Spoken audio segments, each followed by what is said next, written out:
This is number 4 on our list. Leonidas, the Spartan king who stood with 300 against an empire. In 480 BCE, Greece faced its greatest threat. King Xerxes of Persia marched west with an army so vast that ancient writers claimed it drank rivers dry. While those numbers were exaggerated, the Persian force still dwarfed anything the Greek city-states could field. Most of Greece trembled. But one man and one city stood ready to resist: Leonidas of Sparta. Leonidas was not originally destined to be king.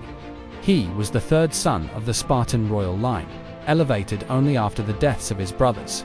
But his upbringing was pure Spartan. From childhood, he endured the brutal Agoge training system, forged into a soldier through discipline, hardship, and relentless combat drills. By the time he took the throne, he was the embodiment of Spartan values: courage, endurance, and loyalty to the state above all else. When Xerxes advanced into Greece, the city-states debated whether to resist or submit. Athens and Sparta agreed to fight, and Leonidas was chosen to lead a small force to block the Persian advance at a narrow coastal pass called Thermopylae, the Hot Gates. This choke point neutralized Persia's advantage in numbers, forcing them to fight in tight quarters against heavily armored Greek hoplites. With him marched just 300 Spartan warriors, all men with living sons to carry on their names, along with a few thousand allied Greeks. Though vastly outnumbered, they believed the terrain gave them a fighting chance. Visualize the scene: a narrow defile between steep mountains and the sea, Greek spears bristling in phalanx formation, and waves of Persians crashing against them. For 2 days, Leonidas and his men held the line. Spartan training and discipline proved nearly impenetrable.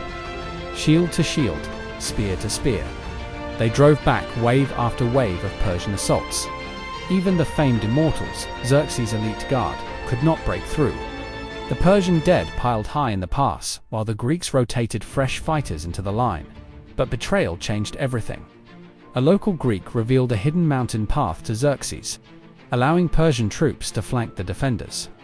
When Leonidas learned of this, he dismissed most of the allied forces, ordering them to retreat and fight another day.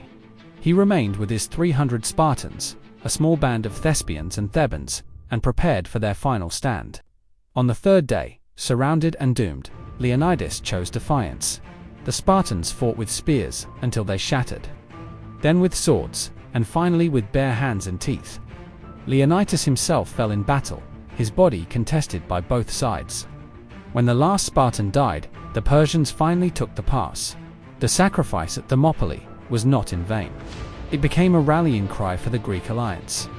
Just months later, Greek forces defeated the Persian navy at Salamis, and then crushed Xerxes' army at Plataea, driving the invaders back. Thermopylae proved that resistance, even in the face of overwhelming odds, could inspire unity and eventual victory. Leonidas' stand became legend. For the Spartans, it was the perfect expression of their code: better to die in battle than to surrender. For Greece as a whole, it became a symbol of freedom against tyranny. The story has echoed across centuries, retold in histories, poems, and modern films. His words, recorded by Herodotus, still resonate: "Molon Labe, come and take them," said in defiance when Xerxes demanded the Spartans lay down their weapons. Picture again the narrow pass, the crashing waves of Persian soldiers, and in the center, a king who chose death over submission. Leonidas and his 300 became more than soldiers. They became immortal symbols of courage. That is why Leonidas, the Spartan king who stood with 300 against an empire, holds his place at number 4.